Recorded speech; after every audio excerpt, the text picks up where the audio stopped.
नमस्कार।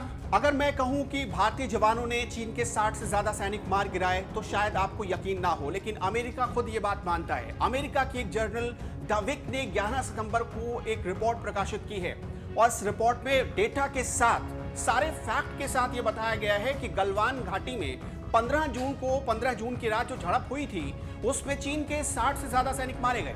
आपको बताया कि भारत के 20 से ज्यादा जवान शहीद हो गए थे और तब भारत में इस बात को लेकर चीन के खिलाफ एक आक्रोश फूट पड़ा था।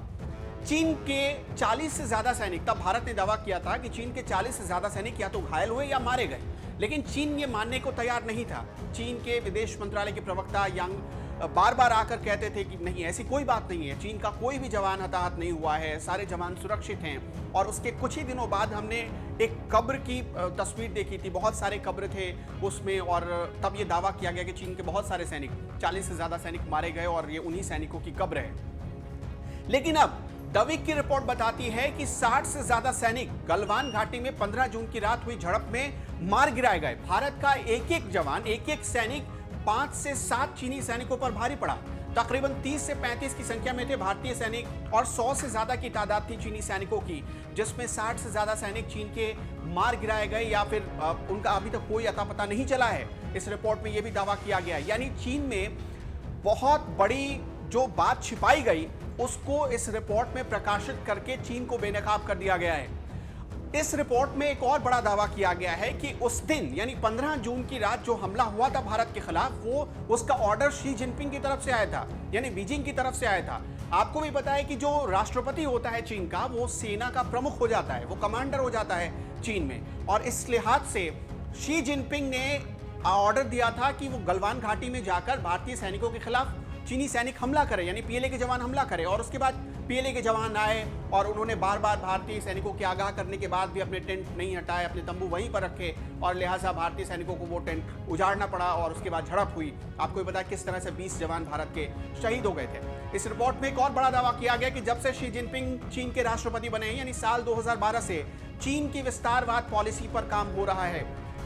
इस रिपोर्ट में बाकायदा फैक्ट के साथ बताया गया कि शी जिनपिंग के कमांडर बनने के बाद से ही पीएलए को ऑर्डर दिया गया, यानी जो चीनी सैनिक है, चीनी आर्मी है, उन्हें उससे ये ऑर्डर दे दिया गया है कि आप विस्तारवाद की नीति पर काम करेंगे। 2012 में शी जिनपिंग बने। आपने भी देखा कि 2016 में किस तरह पहले डोकलाम में विवाद चीनी सैनिकों ने पैदा की, उसके बाद ताइवान में चीनी सैनिकों ने विवाद पैदा की, वियतनाम में चीनी सैनिकों का विवाद है, दक्षिण चीन सागर में चीन सैनिक किस तरह से आगे बढ़ते जा रहे हैं और कब्जा करते जा रहे हैं। आपने ये भी देखा कि हांगकांग पर पूरी तरह से तकरीबन चीन का कब्जा हो गया है। आपने देखा कि उत्तर कोरिया के खिलाफ किस तरह से, साउथ कोरिया के खिलाफ किस तरह से चीन ने अपने हथियारों का इस्तेमाल किया और वहां पर किस तरह से चीन ने कोशिश की कि वहां भी उसकी घुसपैठ बढ़ जाए। यानी चीन के आसपास जितने देश हैं वहां पर चीन ने विस्तारवाद की पॉलिसी अपनाई।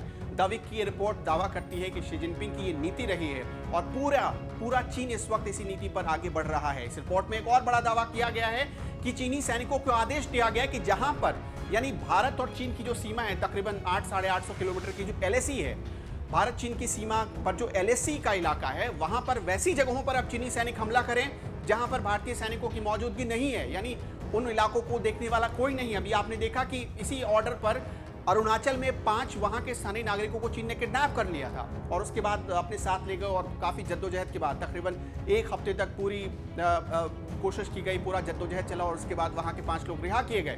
तो शी जिनपिंग ऑर्डर देता है और उसके बाद चीनी सैनिक उसे फॉलो करते हुए बार बार भारत से हारने को आ जाते हैं।